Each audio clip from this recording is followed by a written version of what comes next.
श्रावण मेला 2025 अभी समाप्त भी नहीं हुए हैं। जितने भी सेवा शिविर आए हुए थे पहाड़ पे जलेबिया में, सभी के सभी दुकान वगैरह और पंडाल वगैरह सेवा शिविर जाने लगे। ये है शिव भक्त सेवा समिति, देख सकते हैं लगभग कल ही चले गए। मतलब श्रावण मेला से 4-5 दिन पहले चले गए शिव भक्त सेवा शिविर। और ये है मधेपुरा वाला शिविर।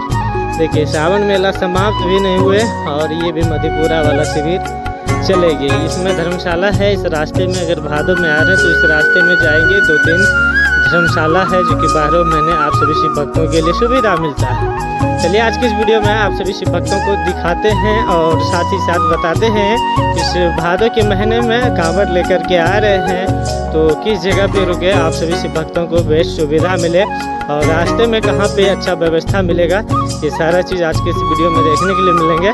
साथ ही साथ आज की इस वीडियो में ये भी अपडेट मिलेगा कौन कौन सा सेवा शिविर अभी चले गए हैं और कौन कौन से सेवा शिविर अभी रुके हुए हैं जलेबिया मोड़ के ऊंचे वाले पहाड़। हम शुरुआत की है जलेबिया मोड़ के पॉइंट से। जलेबिया मोड़ उसी जगह से शुरू होता है जिस जगह पे मधेपुरा वाला सेवा शिविर लगे हुए हैं। जैसे मधेपुरा वाला सेवा शिविर से आगे बढ़िएगा, मधेपुरा वाला सेवा शिविर तो अभी नहीं है, चले गए उठा करके। उससे आगे में यानी उसके सामने में एक था शिव भक्त सेवा समिति, वो भी चले गए। इससे आगे जैसे बढ़िएगा आगे में है लाल बाबा आश्रम। लाल बाबा आश्रम तो सालों भर खुले रहते हैं, लेकिन अंधेरा आएंगे तो आपसे यहाँ पे सोने का चार्ज ले लिया जाएगा। तो इसलिए यहाँ पे आप लोग ठहर भी सकते हैं और नहीं भी ठहर सकते। देखिए लाल बाबा आश्रम है, लिखने का तो आश्रम है लेकिन सोएंगे तो यहाँ पे आपसे सोने का चार्ज लिया जाएगा। इसके आगे में है सिक्किम बोलबम सेवा समिति, देख सकते हैं बहुत पुराना है और अभी गए नहीं है लेकिन कुछ सामान वगैरह चले गए। देखिए ये है सिक्किम बोलबम सेवा समिति। ये भी सावन में ही सेवा करते हैं, भादों में सेवा नहीं करते। सावन समाप्त होते ही सभी के सभी दुकान वगैरह जाने लगे। और देखिए बड़े बड़े जो होटल है लगी हुई है, होटल बड़ी बड़ी जो रेस्टोरेंट हैं वो भैया भादों में भी रहते हैं। हाँ, जो दूर दूर से आते हैं बड़े बड़े रेस्टोरेंट लगाने, छोटे छोटे रेस्टोरेंट लगाने के लिए, वो आपको नहीं मिलेंगे, वो सिर्फ सावन में ही मिलेंगे। और बहुत दुकानें तो चले गए भाई, जिनको इस रास्ते में घाटा लग गया है, जो कि आए थे सोच कर कि लाखों कमाएंगे और यहाँ पे लाखों नहीं उसका लाखों यहाँ पे बुड़ गया और दुकान वगैरह लेके चले गए, रातों रात भाग गए हैं। मतलब रातों रात भागने का मतलब ये है कि जो भी ज़मीन का किराया होता है ना, तो किराया बाकी मान लीजिए किराया बात हुई है 80,000 90,000 में, कुछ किराया पहले दिया जाता है, उनको लग गया है घाटा तो रातों रात सामान वगैरह उठा करके भाग जाता है, ज़मीन वाला किराया भी नहीं देते हैं। और ये वाला इस साल एक देखने के लिए मिले हैं जो कि जलेबिया के ऊंचे वाले पहाड़ पे एक रातों रात दुकान खाली करके चले गया, नहीं ज़मीन वाला भाड़ा भी नहीं दिए, रातों रात चले गए। वो दिखाएंगे आगे आपको, आप सभी शिव भक्त बने रहिए। और ये सब जो बड़ी बड़ी दुकानें हैं जैसे ये शिव गंगा होटल, ये भैया भादों में भी रहते हैं। ये वाला होटल भादों में भी रहते हैं, ये वाला भी होटल भादों में रहते हैं, इधर भी भादों में। ये सब बड़ी बड़ी जो होटल है, जो लोकल है यहीं के रहने वाले हैं, होटल लगाते हैं, वो सभी के सभी लगभग भादों के महीना में होटल रखते हैं। आप सभी आइए बिल्कुल। काफ़ी शिव भक्तों का कॉल भी मेरे पास आ रहा है कि राजेश भाई भादों में यात्रा करेंगे तो किस तरह रहेगा। तो बता दें कि बहुत अच्छा यात्रा होता है भादों में भी, लगभग लाखों की संख्या में शिव भक्त यात्रा करते हैं। और अगर भादों के महीने में आ रहे हैं तो ये वाला भवन आपके लिए बेस्ट है। ये भवन बेस्ट है, सार्वजनिक कंवरिया धर्मशाला है जलेबिया पहाड़ से नीचे में। देखिए है ना, अभी तो काफ़ी अच्छा व्यवस्था है, भादों में रहने के लिए ठीक ठाक है। भादों में आप सभी रह सकते हैं, यहाँ पे झरना शौचालय वगैरह सारा चीज़ लगा हुआ है। और ये वाला होटल है सुबोध होटल, जो कि जलेबिया मोड़ इसी जगह पर सरकारी धर्मशाला के सामने है। बहुत बड़ा सुबोध होटल लगाते हैं और ये होटल सावन तो रहते ही है, भादों भी रहते हैं, आश्विन रहते हैं, दुर्गा पूजा तक रहते हैं भैया इस जगह पे। इस साइड में जितने भी देख रहे हैं होटल, सभी के सभी होटल रहते हैं दुर्गा पूजा तक कांवड़ यात्रा होता है। देखिए अब हम जलेबिया मोड़ के अंदर ग्राउंड में एंट्री करने वाले हैं, जिस अंदर ग्राउंड में एंट्री करके आप सभी शिव भक्त पहाड़ की तरफ बढ़ते हैं। पहाड़ का तो नज़ारा आज दिखाएंगे ही। और पिछली कल रात में जिलेबिया के ऊंचे वाले पहाड़ युवा सिकंदरा सेवा शिविर में आए हुए थे आशीष यादव। शायद आप सभी जानते होंगे, नहीं तो आप सभी आशीष यादव जो कि गायक है, भोजपुरी गायक है, मगही लिखाकार, मगही स्टार है और लाखों की संख्या में भैया भीड़ लगती है, भीड़ लाखों की संख्या में लगती है। और इस रास्ते में कुछ लोग सेवा भाव से आते हैं और कुछ लोग अपना वर्चस्व दिखाने के लिए आते हैं। ऐसा कुछ देखने के लिए मिलता है इस कमरिया पथ पे। जैसा कि युवा सिकंदरा में कल आशीष यादव आए हुए थे और आशीष यादव आए हुए थे तो वहाँ पे सिर्फ भक्तों की संख्या बता दें, सिर्फ भक्तों की संख्या मात्र 100-200 और हजारों की संख्या में ग्रामीण है। तो भैया हजारों की संख्या में ग्रामीण है तो इसका मतलब यही न हुआ आप दिखाने के लिए आते हैं। आशीष यादव को आने का मतलब क्या है, आपको बुलाने का मतलब क्या है? आप सेवा भाव से आते हैं, यहाँ से भक्तों को सेवा करने के लिए आते हैं और सेवा करने के लिए आते हैं तो आप सेवा कीजिए। इस रास्ते में भीड़ लगाते हैं, लाखों की संख्या में दर्शक जुटाते हैं और हंगामा भी हो जाता है। कई बार हंगामा भी हो गया, पिछले साल पूरा हंगामा हो गए थे, लगभग काफ़ी लोग बच गए थे, किसी हताहत की खबर नहीं हुई। और देखिए हम पहुंच गए हैं जिलेबिया मोड़ के ऊंचे वाले पहाड़ की तरफ। इसी जगह से छोटे छोटे पत्थर एक दूसरे पर चढ़ाना शुरू कर देते हैं। शिव देखिए है ना कितना है और कुछ दिन ही बचे हैं, मतलब 9 को पूर्णिमा, 8 को 9 को पूर्णिमा मानते हैं और 9 तक इस कमरिया पथ प्रशासन वगैरह रहेंगे जिस हिसाब से लग रहा है।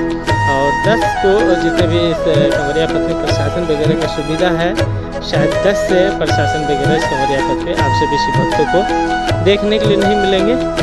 लेकिन है कि सावन के बाद भादों में भी यात्रा आते हैं तो काफ़ी अच्छा यात्रा होता है, कहीं भी आप सभी शिव भक्तों को परेशानी दिक्कत नहीं होता है, आप सभी शिव भक्त आ सकते हैं।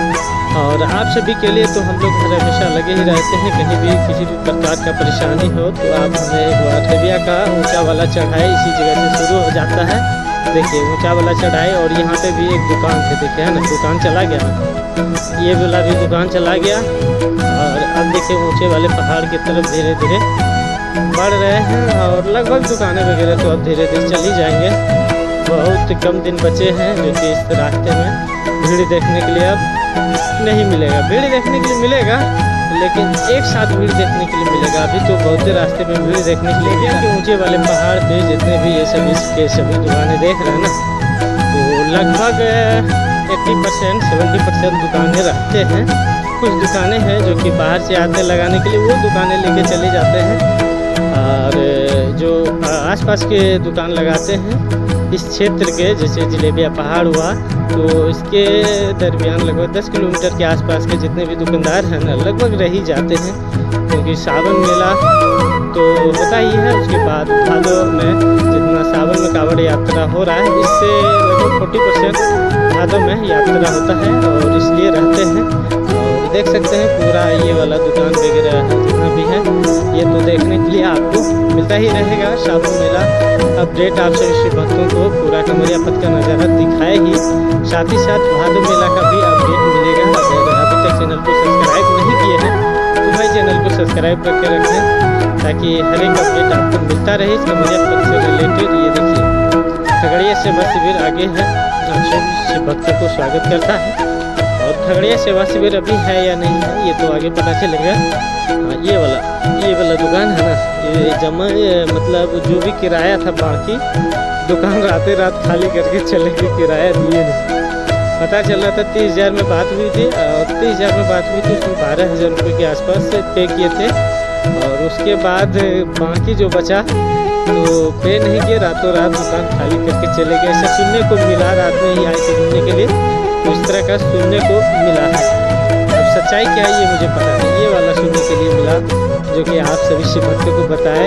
और काफ़ी शिव भक्त बताते भी हैं कि रास्ते में पैसा बहुत कमाते हैं, तो बहुत पैसा कमाते हैं। अगर आप भी बिजनेस करना चाहते हैं तो एक बार आइए इस कमरिया से पूरा मंथ तो सेवा कर दीजिए, तभी आपको जाना है।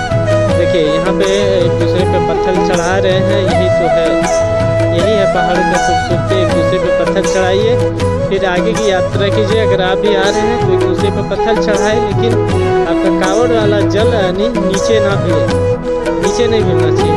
देखिए ना कुछ बम है जो कि गड़बड़, नीचे जल नहीं गिरना चाहिए।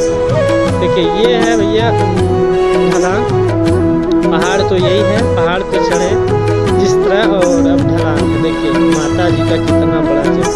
देखिए, है ना, हो रहा है यात्रा। और देखिए माता जी का कितना बड़ा जट्टा है।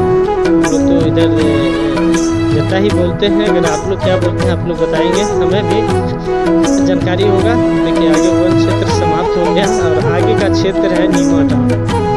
जिलेबिया पहाड़ का नज़ारा दिखाए, जिलेबिया स्टार्टिंग से ही दिखाए, पहुंच गए हैं नीमा टाउन के क्षेत्र में एंट्री करके। सावन मेला ठीक ठाक रहा इस साल। अब देखिए भादो मेला किस तरह दिखता है, आप सभी को मिलता रहेगा अपडेट। सावन मेला ठीक ठाक रहा, भादो मेला किस प्रकार रहेंगे ये तो आगे आप सभी शिव भक्तों को पता चलेगा। आप सभी शिव भक्त बने रहे। देखिए अगर आप भादो में आ रहे हैं तो जिलेबिया में रुकना चाहते हैं तो बता दिए, सार्वजनिक धर्मशाला जिलेबिया में जो बना हुआ है, जो दिखाए वहाँ पे आप ठहर सकते हैं। उसके मात्र 200 मीटर की दूरी पे बना हुआ है एक रेंज सेंटर, जिसमें बाइक वगैरह चलता है, 4 व्हीलर गाड़ियाँ चलती, वो वाले रास्ते में SH22 रोड का नाम है। वहाँ पे रेंज सेंटर बना हुआ है, वहाँ पे भी आप ठहर सकते हैं। काफ़ी अच्छा व्यवस्था, काफ़ी अच्छा रहने के लिए, सोने के लिए बनाया गया है। आप सभी वहाँ पे रह सकते हैं। भाड़े में कुछ चार्जेस लग सकते हैं, लेकिन व्यवस्था काफ़ी अच्छा मिलता है। साफ सफाई हर एक जगह ठीक ठाक देखने के लिए मिल रहा है इस साल कमरिया पथ पे। लेकिन प्रशासन का ढिलाई कुछ इस साल देखने के लिए मिला कि इस रोड में सावन में तो गाड़ियाँ राजेश टेलीकॉम तो नहीं चलाए, लेकिन काफ़ी गाड़ियाँ हैं, बाइक वगैरह चली और बड़ी वाली गाड़ी भी चली और उससे शिव भक्तों को भी परेशानी हुआ। देखिए हाँ, इसका तो इंतज़ाम हो जाएगा। सावन मेला तो कमाए, लेकिन प्रतिमा जो है, प्रतिमा विसर्जन नहीं करेंगे तो इसके साथ हो जाएगा पंगा और इनके ऊपर होगा कार्रवाई। ये तो अभी तो कुछ नहीं बोलेंगे, जैसे ही देखिए तो गड़बड़, तो फिर भैया जो भी प्रतिमा लगाए हैं इस रास्ते में उसके साथ इस साल जो है होगा, थोड़ा बहुत होगा। जिस प्रकार इस रास्ते में आप सेवा भाव से आए हैं या आपका मकसद कुछ अलग है तो वो आपका मेंटालिटी है कि आप आए हैं सेवा भाव से, लेकिन कुछ अलग ही कर रहे हैं। प्रतिमा के साथ वैसा नहीं होना चाहिए। पिछले बार आपको दिखाया, सावन से स्टार्टिंग से पहले आपको दिखाए कि प्रतिमा बारिश में ही छोड़ देते हैं, प्रतिमा बारिश में ही छोड़ देते हैं। इस बार पूरे रास्ते में जितने भी हम लोग भाई हैं, संकल्प है कि एक भी प्रतिमा रास्ते में नहीं रहना चाहिए। जो भी प्रतिमा रास्ते में बैठाए हैं अस्थाई प्रतिमा, ये नहीं परमानेंट वाला, अस्थाई, तो भैया सावन में अगर आप रह रहे हैं ठीक है, भादों में रहे तो ठीक है, नहीं तो उस प्रतिमा को आप कहीं गंगा जल पानी में ले जाकर विसर्जन कर दीजिए। देखिए रास्ते का अपडेट कुछ इस प्रकार आप सभी शिव भक्तों के पास पहुंच रहा है डिजिटल माध्यम से। तो राजेश टेलीकॉम पर फॉलो नहीं किया तो राजेश टेलीकॉम फॉलो जरूर कर लें। कमरिया पथ से रिलेटेड और भी जानकारी आप सभी शिव भक्तों को मिलता रहता है इस चैनल पे। और चैनल पे पहली बार है तो फॉलो जरूर करें। तो दोस्तों आज का अपडेट किस प्रकार लगा आप सभी शिव भक्त कमेंट करके